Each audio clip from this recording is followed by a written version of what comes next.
Hello everyone, this is LoneStarLawman again with some of my informal reviews. Well, today is going to be a little bit different than the usual gun review. Today I'm going to show you some of the new things on the market that will be good for holsters. I'll show you some of the holsters I have, not all of them, but I'll show you some of the ones I use and seem to work well for me. But the one you're looking at now is a new one that I got, and it is called the Dinosaurize 3-in-1 holster.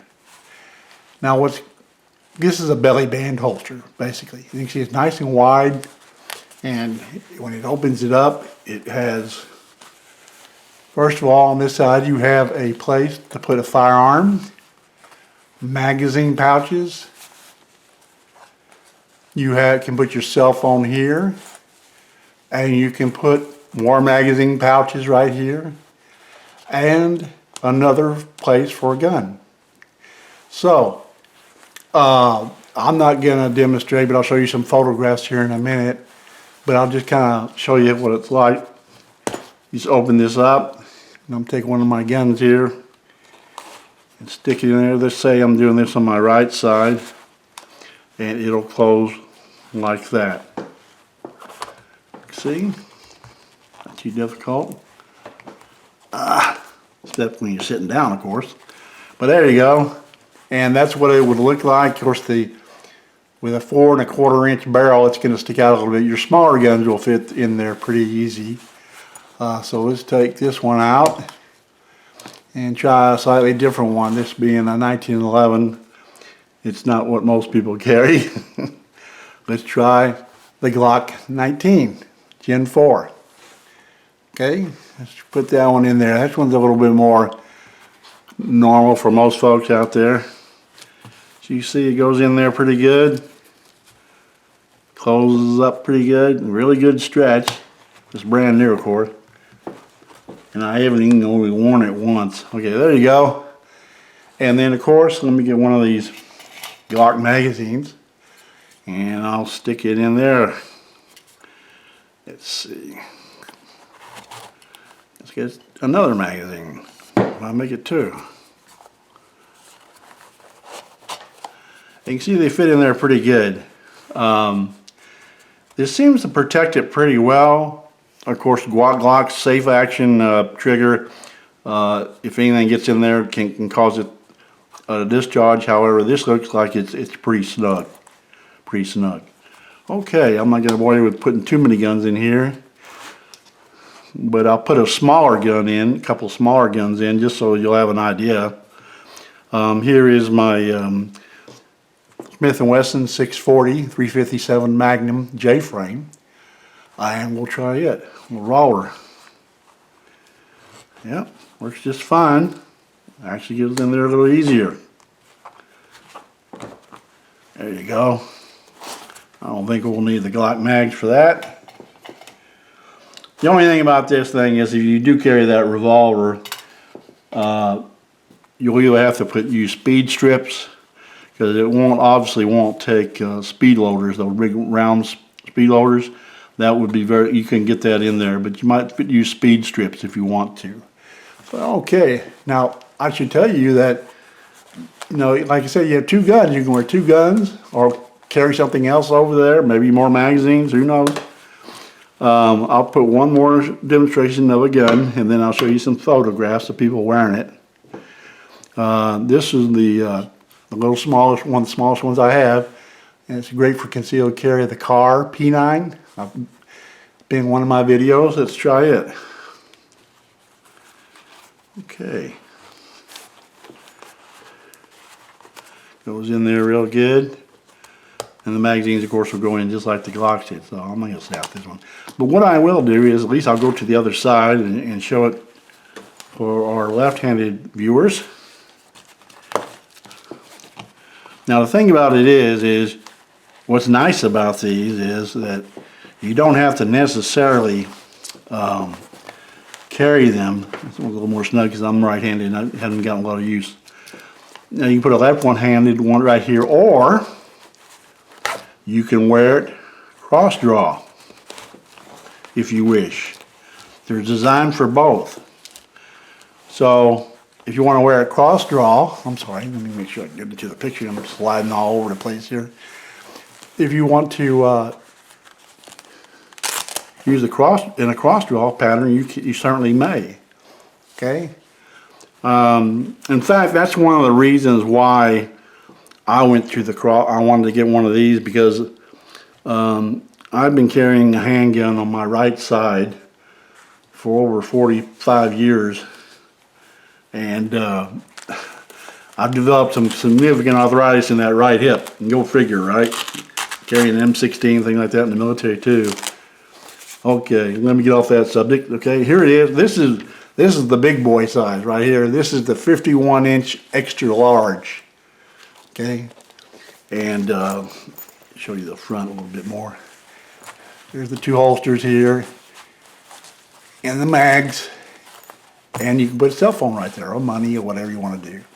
This is the large, extra large. Now you can get this in a small, which is I think up to 36 inches, medium's 46 inches, and this one's the big boy, which is sorry, my Velcro keeps sticking to this thing. Is 51 inches. Okay, I'll show you one more, and then I'll go to the photograph so you'll see what they look like on people. Okay, here is the Patreon holster, or whatever is how you pronounce it. That the Romans used to be, the Praetorian Guard. Remember them? Let me fold this so it doesn't Velcro all over the place. Okay, this is the this one you wear around. Now I should have told you on the other one, you wear it around your midriff, or you can wear it up higher toward your, below your breasts. Ladies, you can do that too, or you can wear it down low. If you're wearing gym shorts or something like that, you can wear it pretty low and pull the gym shorts over it. You just have to experiment to see what you like and what works best for you. Okay, now this one has a strap that goes over the shoulder. I'll show you in the pictures here in a minute. This strap goes over the shoulders, and this can be worn about the midriff of your body. It's just, all this has is for one gun. This is mainly, I think this works best for smaller guns. It's the same as the, or it's the same for just the smaller guns. It seems like pretty good, really good. Like this one, the car, it goes in there really good. Not a problem. You wear it across your midriff, and it'll work really well for you. Okay. Now I'll get to the photographs. Okay, get this out of the way. All right. Now this is called the dinosarized 3-in-1 holster. Okay, now you can recognize this as though he's just showing you one holster here. The other one's hidden kind of over here, and there's where the cell phone stuff you would put right there. Now, so for ladies, this is a lady here, and as you can see, she can wear it pretty low, and as long as she can pull her pants up a little bit and with a belt, she should be okay. She could wear it higher if she wanted to. It's not a problem. You can turn this thing around to where it might be appendix carry, or in small of the back, or cross draw, whichever y'all want to do. That's what I like about it. It's very, you can use it in a lot of different ways on positions on your body of how you want to carry it.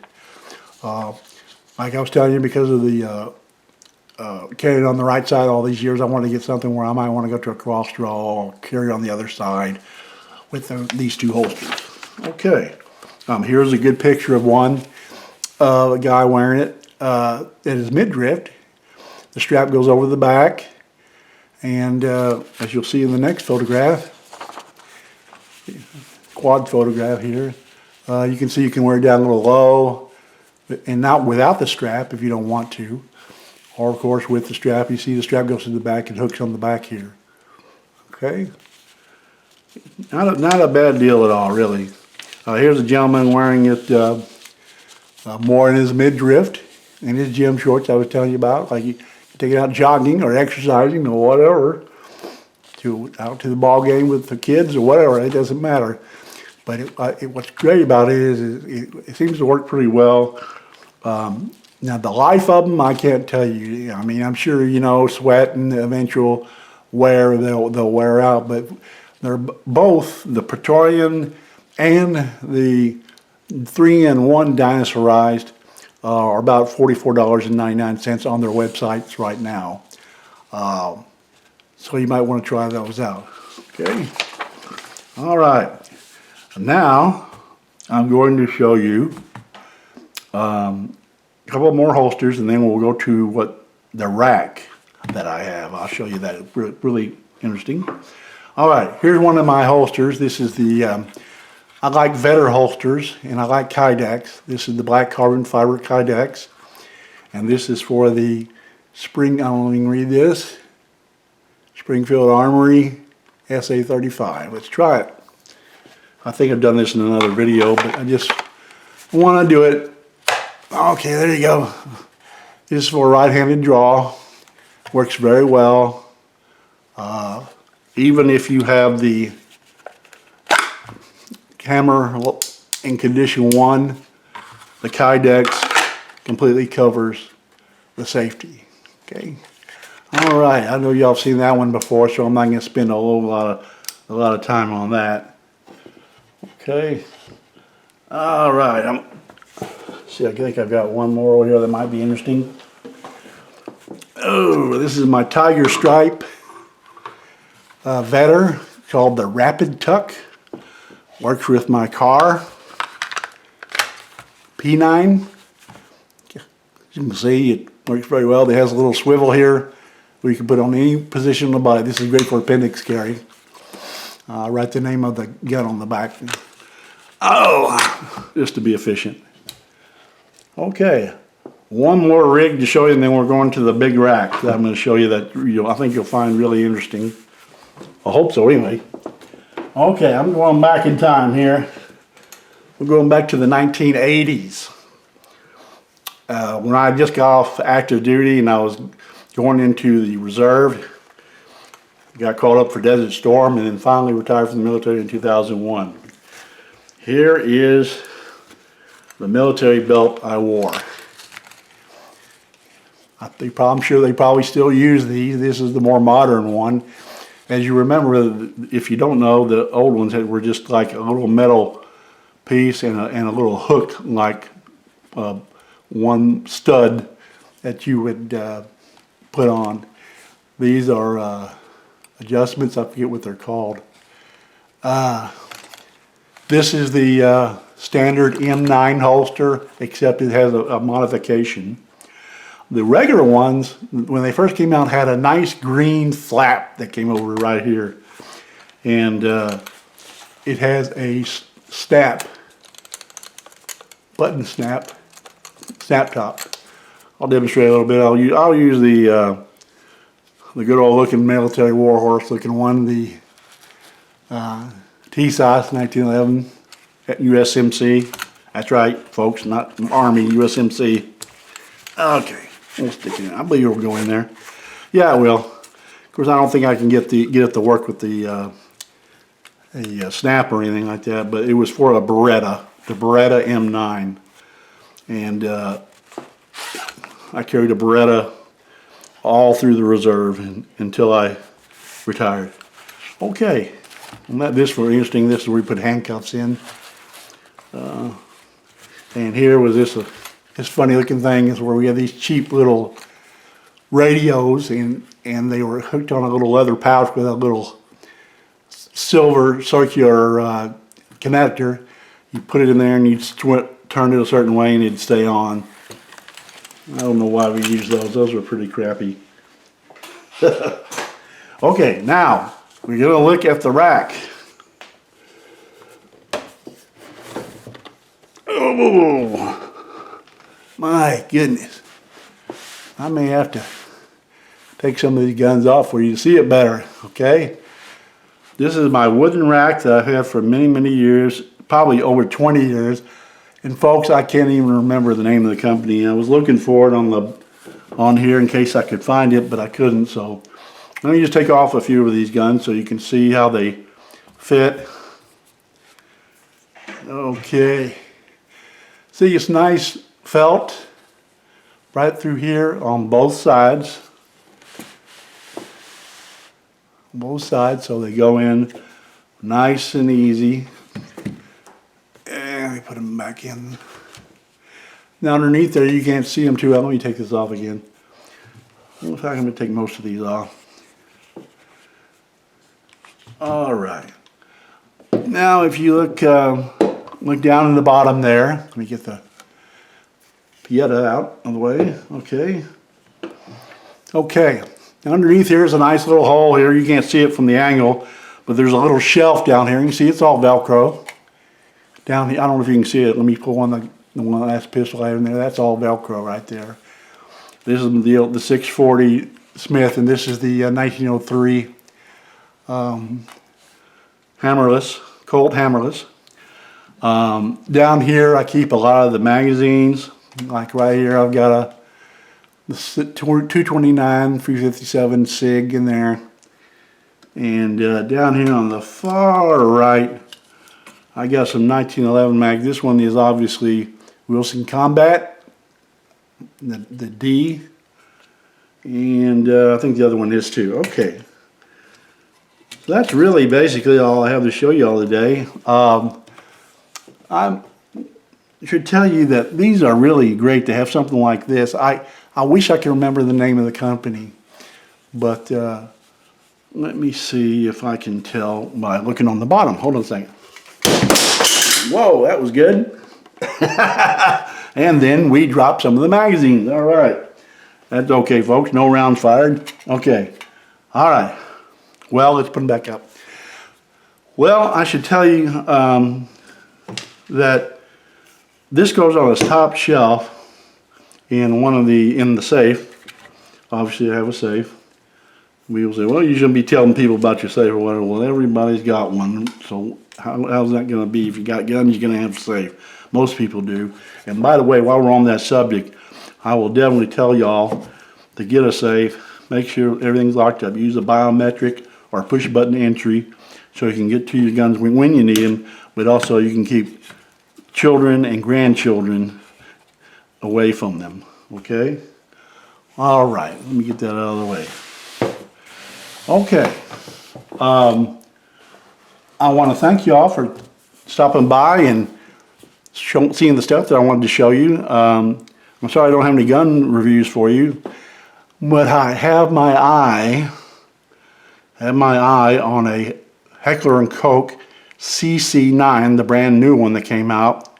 I hate to say this, but it might be replacing my venerable P9.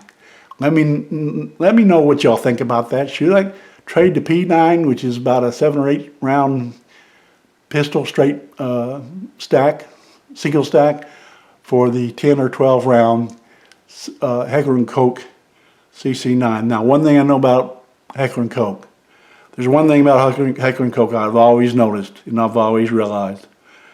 None of those guns get factory recalls because they do such extensive testing.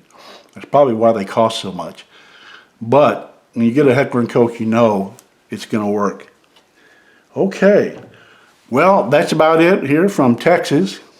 And I'll see y'all on my next video.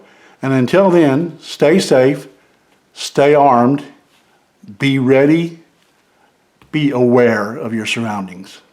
So long.